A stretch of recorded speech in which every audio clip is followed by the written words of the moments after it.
जब दुनिया एक नए हथियारों की दौड़ में दाखिल हो चुकी है तो अमेरिका वो वाहद सुपर पावर है जो इस मैदान में पीछे रह चुका है और ये उसकी दिफाई बालादस्ती के लिए खतरे की घंटी है।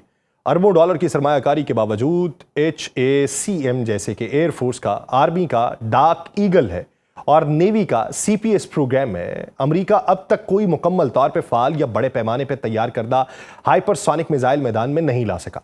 हाइपरसोनिक हथियार चाहे वो ग्लाइड व्हीकल हो या स्क्रीम जेट से चलने वाले क्रूज मिसाइल हों जिनकी रफ्तार माक 5 से ज्यादा हो और चालाकी के साथ आते हों जो रिवायती दिफाई निजामों को बेबस कर दें, तकनीकी पेचीदगियों के हामिल हों जैसे शदीद हरारत को काबू में रखना हो और हदफ की दुरुस्त रहनुमाई करना हो, ये अमेरिका की राह में हायल है। लेकिन रूस और चीन जैसे हरीफ मैदान में अपना निजाम उतार चुके हैं। रूस के केनियाल, जरकोन और ओरेशनिक यूक्रेन में इस्तेमाल हो चुके हैं, जबकि चीन के DFZF और स्टेरिस्काई 2 के कामयाब तजुर्बात अमेरिका को एक नई सतह पर ला खड़ा करते हैं, जहां वो बैक वक्त हाइपरसोनिक हमले और दिफा दोनों शोबों में तेजी से काम करने पर मजबूर हो चुका है। आप सब पर सलामती हो, मैं यासिर रशीद हूं और आप देख रहे हैं सुनो न्यूज। नाज़रीन, जब दुनिया हाइपरसोनिक दौर में दाखिल हो चुकी है तो अमेरिका जिसे कभी टेक्नोलॉजी में सबकत हासिल थी, अब हैरत अंगेज तौर पर वो दिफाई दौड़ में पीछे खड़ा नजर आता है। और ये सब एक ऐसे वक्त में हो रहा है जब रूस और चीन अपनी बर्तरी के झंडे गाड़ रहे हैं। आज की जंगों में जब सबसे बड़ा खतरा वो हाइपरसोनिक मिसाइल हैं जो आवाज की रफ्तार से 5 गुना तेज और इंतहाई चालाक परवाज के हामिल होते हैं, अमेरिका के पास फिलहाल कोई ऐसा एयर डिफेंस सिस्टम मौजूद नहीं है जो इन हथियारों को कामयाबी से रोक सके। हालांकि अमेरिका 2000 की दिहाई के अवाइल से हाइपरसोनिक प्रोग्राम के ऊपर काम कर रहा है, अरबों डॉलर खर्च कर चुका है, लेकिन वो अब भी एक कैचअप की पोजीशन के अंदर मौजूद है। हाइपरसोनिक हथियारों की दो बुनियादी इकसाम होती हैं, HGVS यानी हाइपरसोनिक ग्लाइड व्हीकल्स और HCMS यानी हाइपरसोनिक क्रूज मिसाइल्स।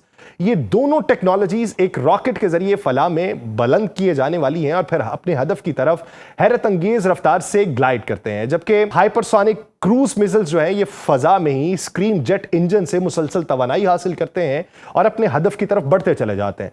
इन मिसाइलों की सबसे मोहलिक बात यह होती है कि ना सिर्फ ये बेपनाह तेजी से पहुंचते हैं बल्कि इनकी परवाज का रास्ता भी इतना गैर मुतवक्के होता है कि मौजूदा दिफाई टेक्नोलॉजी इनका तोड़ तलाश नहीं कर सकती। ये एक ऐसा मंजरनामा बन चुका है जहां अमेरिका सिर्फ हथियार बनाने में नहीं बल्कि खुद को बचाने की सलाहियत में भी मुअस्सर तरीके से पीछे रह चुका है। और यही चीज रूस और चीन को एक खामोश मगर फैसलाकुन बर्तरी अता कर रही है। गोया जमीन के सीने पे मौत का एक साया है जो ना सिर्फ तेजी से आता है बल्कि अपनी राह भी बदल सकता है। और यही हाइपरसोनिक मिसाइल की असल महारत है। ये कोई आम हथियार नहीं होता बल्कि फिजिक्स, एरोनॉटिक्स, थर्मल इंजीनियरिंग और जदीद नेविगेशन का एक नाजुक इम्तजाज है जो एक गलत जाविये पर बिखर सकता है और सही तरतीब पर नाकाबिले रोक हमला बन सकता है। हाइपरसोनिक ग्लाइड व्हीकल्स जो है ये पहले एक रॉकेट बूस्टर के जरिए फजा की सरहदों तक पहुंचते हैं जहां से वो अपने हदफ की तरफ ग्लाइड करते हैं जैसे कोई बर्क रफ्तार पतंग हो जो जमीन पर नस्ब दुश्मन के रेडार्स को चकमा देती चली जाए। इसके बरक्स जो हाइपरसोनिक क्रूज मिसाइल्स हैं ये स्क्रीम जेट इंजन के जरिए मुसलसल रफ्तार बरकरार रखते हैं, लेकिन ये इंजन सिर्फ उसी वक्त काम करते हैं जब मिसाइल पहले ही माफूकुल सौत यानी सुपरसोनिक रफ्तार तक पहुंच चुका हो। यानी इस पूरे मंजरनामे में हथियार एक दूसरे के मुकाबिल नहीं बल्कि एक दूसरे की जरूरत से जुड़े हुए हैं। रफ्तार उनकी असल ताकत है। माक 6 या उससे ज्यादा की रफ्तार पे मिसाइल चंद मिनट्स में हदफ तक पहुंच सकते हैं और दुश्मन के पास जवाबी कार्रवाई का वक्त ही बाकी नहीं बचता। उनकी सलाहियत सिर्फ रफ्तार में नहीं बल्कि इसमें भी है कि ये फजा में अपना रास्ता तब्दील कर सकते हैं, बिल्कुल वैसे ही जैसे कोई ज़हीन कातिल अपने कदमों के निशानात को मिटाता चला जाए। रिवायती बैलिस्टिक मिसाइल एक तयशुदा कॉज पे जाते हैं जिन्हें रडार और एंटी मिसाइल सिस्टम पहले से भांप लेते हैं, मगर हाइपरसोनिक मिसाइल ना सिर्फ जमीन के ज्यादा करीब परवाज करते हैं बल्कि हर लम्हा अपनी समत भी बदल सकते हैं। इसीलिए अमेरिका ने यह फैसला किया है कि वह इन मिसाइलों को सिर्फ एटमी हथियार ले जाने के काबिल नहीं बनाएगा बल्कि आम रिवायती हथियारों के साथ भी उतना ही मोहलक बनाएगा, मगर उसके लिए दरकार है बेपनाह दुरुस्तगी। एक ऐसा चैलेंज जो अभी सिर्फ खाकों और तजर्बात के अंदर मौजूद है। ये सिर्फ हथियार नहीं, मुस्तकबिल की जंग का रुख मुतय्यन करने वाले तीर हैं। और जो मुल्क इस दौड़ में पीछे रह गया वो सिर्फ अपने हथियार में नहीं बल्कि अपनी खुद मुख्तारी भी हार बैठेगा। ये कोई आम हथियार नहीं है, ये वो साइंसी तजर्बा है जो जंग के मैदान में उतरा तो वक्त की गिरफ्त से भी आजाद हो चुका है। हाइपरसोनिक मिसाइल्स बिलखुसूस HGVs और HCM ये एक ऐसे दौर का ऐलान है जहां रफ्तार ही सब कुछ होगी, और वो रफ्तार जिसे समझने के लिए हमें जमीन की कशिश से निकलकर फजा के किनारे तक जाना पड़ेगा। खला के दहाने तक रिवायती रॉकेट्स की मदद से हाइपरसोनिक ग्लाइड व्हीकल्स पहुंचते हैं और फिर अपने बाजू फैलाकर किसी उकाब की तरह हदफ की तरफ फिसलने लगते हैं। दरमियान में ये ना सिर्फ रुख बदलते हैं बल्कि इतने तेज और गैर मुतवक्के अंदाज में हरकत करते हैं कि दुश्मन का हर रेडार बेबस दिखाई देता है कि कोई चीज आई थी गई कहां पे। जबकि क्रूज मिसाइल जो हाइपरसोनिक हैं, ये स्क्रीम जेट के इंजन से परवाज करते हैं जो खुद सिर्फ उस वक्त काम करते हैं जब मिसाइल पहले ही सुपरसोनिक हद को अबूर कर ले, यानी एक खतरनाक रफ्तार को सहने और कायम रखने का फन इस मिसाइल की फितरत बन जाता है। मगर इतनी तेज रफ्तारी के साथ सबसे बड़ा मसला वो आग है जो खुद फजा पैदा करती है। रगड़ की हिद्दत जिसे काबू में रखना इंसानी टेक्नोलॉजी का एक मोजा बन चुका है, और फिर वो खलल जो इस रफ्तार के साथ फजाई दबाव में पैदा होता है, उसे दुरुस्तगी से रहनुमाई देना भी एक अलग जंग होता है। लेकिन इन तमाम चैलेंजेस के बावजूद इन हथियारों का असल कमाल इनकी बर्क रफ्तारी में है। माह 6 या उससे ज्यादा की स्पीड, यानी चंद मिनट्स में हदफ तक रसाई हासिल करना जिसमें दुश्मन को सोचने का वक्त भी ना मिले, ये जमीन के करीब परवाज करें कम जाविये से ताकि रडार की आंख भी ना देख सके, ये रास्ता बदलें और अचानक जैसे कोई साया रास्ता बदल ले, यही इन सब का खतरनाक पहलू है। अमेरिका अब इन हथियारों को न्यूक्लियर नहीं बल्कि कन्वेंशनल यानी गैर एटमी हथियारों के साथ लैस करने की दौड़ में, क्योंकि हदफ सिर्फ तबाही नहीं है बल्कि हदफ का चुनाव भी अहम है। ऐसी टेक्नोलॉजी जहां हर जर्ब एक सर्जिकल स्ट्राइक हो और हर परवाज एक पैगाम हो कि अब जंग सिर्फ ताकत नहीं साइंस की बाजीगरी है। अगर इसको 4 अल्फाज में मैं समअप करना चाहूं, अमेरिका इज रनिंग बिहाइंड। 2025 तक अमेरिका का हर बड़ा अस्करी शोबा हाइपरसोनिक हथियारों की दौड़ के अंदर शरीक हो चुका है, लेकिन हदफ तक पहुंचने की बजाय वो सिर्फ रफ्तार पकड़ने की कोशिश में है। अरबों डॉलर खर्च हो चुके हैं मगर अभी तक कोई मुकम्मल ऑपरेशनल सिस्टम मैदान में मौजूद नहीं है। अमेरिका की फजाइया रैथियोन और नॉर्थरोप ग्रोमन के ताउन से हाइपरसोनिक अटैक क्रूज मिसाइल्स बनाने की तैयारी में है जो F-15X जैसे लड़ाका तैयारों से लॉन्च किया जा सकेगा। मकसद यह है कि ऐसी रफ्तार से दुश्मन को निशाना बनाया जाए कि वो जवाबी कार्रवाई का मौका ही ना पाए। जमीनी महाज पर अमेरिकी फौज का long range hypersonic weapon LRHW जो है, ये सिर्फ जिसे अभी डार्क ईगल के नाम से जाना जाता है, एक मोबाइल लॉन्च सिस्टम है जो हाइपरसोनिक ग्लाइड व्हीकल इस्तेमाल करता है और 1700 माइल से जायद फासले तक मार कर सकता है।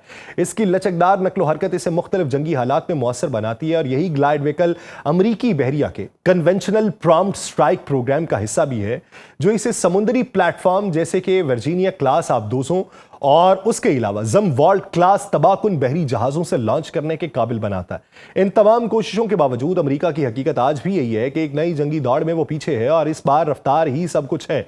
डारपा जो है अमेरिका की हाइपरसोनिक जो वाइल्ड कार्ड, अगर इसकी हम बात करें तो डारपा इनका वो प्रोजेक्ट है जिसे खुफिया भी रखा गया। जब बात मुस्तकबिल की जंगी हिकमत अमली की हो तो डारपा हमेशा पर्दे के पीछे वो तजर्बा गा रहा है जहां साइंस और तबाही आपस में गुंदते हुए दिखाई देते हैं। गुज़श्ता चंद वर्षों में डारपा ने हाइपरसोनिक टेक्नोलॉजी पे कई तजर्बात किए जिनमें सबसे नुमाया जो था वो ऑपरेशनल फायर था। यानी ऑपरेशनल फायर्स एक ऐसा ग्राउंड लॉन्च सिस्टम है जो जमीन से दुश्मन पर दकीक और तेज तरीन हमले की सलाहियत देके जंगी महाज को मुकम्मल तौर पे बदलने की ताकत रखे। 2022 में इस सिस्टम की इब्तदाई आजमाइश हुई मगर उसके बाद की पेशरफ्त पे गहरा सकूत तारी हो गया जो या तो नाकामी का पता देता है या किसी खुफिया मरहले की तरफ इशारा करता है। जो ऑपरेशन फायर्स है इसके अलावा डारपा की तवज्जो जो है वो टैक्टिकल बूस्ट ग्लाइड्स के ऊपर है, यानी hypersonic air breathing weapon concept के ऊपर। ये जो है ये ग्लाइड ब्रेकर पे मरकूज रही है और इसकी सबसे बड़ी जो कामयाबी है वो 2 नजरियाती हथियारों के ऊपर है, यानी HAWC जो जदीद तरीन हथियारों की रफ्तार में, समत में और ताकत के संगम के ऊपर खड़ी हुई दिखाई देती है, जबकि ग्लाइड ब्रेकर जो है ये अमेरिका की वो उम्मीद है जो दुश्मन के हाइपरसोनिक हथियारों को हवा में ही रोकने का दावा करे। ये सब मंसूबे अगरचे मुकम्मल होने से कोसों दूर है मगर इस बात का वाज़ेह इशारा है कि अमेरिका हथियार नई जंग का मुकम्मल नजरिया बदलने की कोशिश में है और जब तब्दीली आएगी तो वो डारपा की तजर्बा गाह से ही नमूदार होगी। ऑल हाइप नो हाइपरसोनिक, ये वो मामला है। ये एक हैरान कुन हकीकत है कि 2 दहाइयों पर मुहित तहकीक, अरबों डॉलर्स की सरमायाकारी और दर्जनों कॉन्फ्रेंसेस के बावजूद अमेरिका के पास 2025 में भी कोई ऐसा हाइपरसोनिक हथियार नहीं है जो बाकायदा सर्विस के अंदर शामिल हो या बड़े पैमाने पर जिसकी प्रोडक्शन का मरहला जो है वो जारी हो। डारपा से लेकर रैथान तक हर इदारा मैदान में है मगर मैदान जंग अभी खाली है। वजह सिर्फ एक लफ्ज है, लागत। हाइपरसोनिक हथियार कोई आम मिसाइल नहीं है, ये साइंस, मटेरियल और टेक्नोलॉजी की वो मुसल्लस है जहां जरा सी लग्जिश जो है वो करोड़ों डॉलर्स का नुकसान कर सकती है और कई बरस की ताखीर में आपको फेंक सकती है। जो स्क्रैम जेट इंजन्स बनाना हो, ऐसी धातें तैयार करना हो जो मार्क 6 की हरारत बर्दाश्त कर सकें और इतनी दुरुस्त नेविगेशन लाना कि कन्वेंशनल वॉरहेड भी हदफ को सेंटीमीटर के हद तक निशाना बनाए, ये सब काम सिर्फ ख्वाहिश से नहीं होते। इसके बरक्स चीन और रूस ना सिर्फ ऐसे हथियार बना चुके हैं बल्कि कुछ तो बाकायदा ऑपरेशनल भी है। अमेरिका की पोजीशन गोया उस तालिब इल्म जैसी है जो लाइब्रेरी में सबसे ज्यादा वक्त गुजारता है मगर इम्तिहान में सबसे पीछे। लेकिन वॉशिंगटन अभी उम्मीद से है क्योंकि यह जंग सिर्फ रफ्तार की नहीं, तसलसल और टेक्नोलॉजी की है और अमेरिका का सबसे बड़े हथियार उसकी बर्दाश्त और वसाइल हैं जो अभी खत्म नहीं हुए। देखिए कि ये वसाइल किस हद तक देरपा होते हैं और इनको अमली जामा पहनाया जाता है। मुझे दीजिए इजाजत, अल्लाह ने के बाद।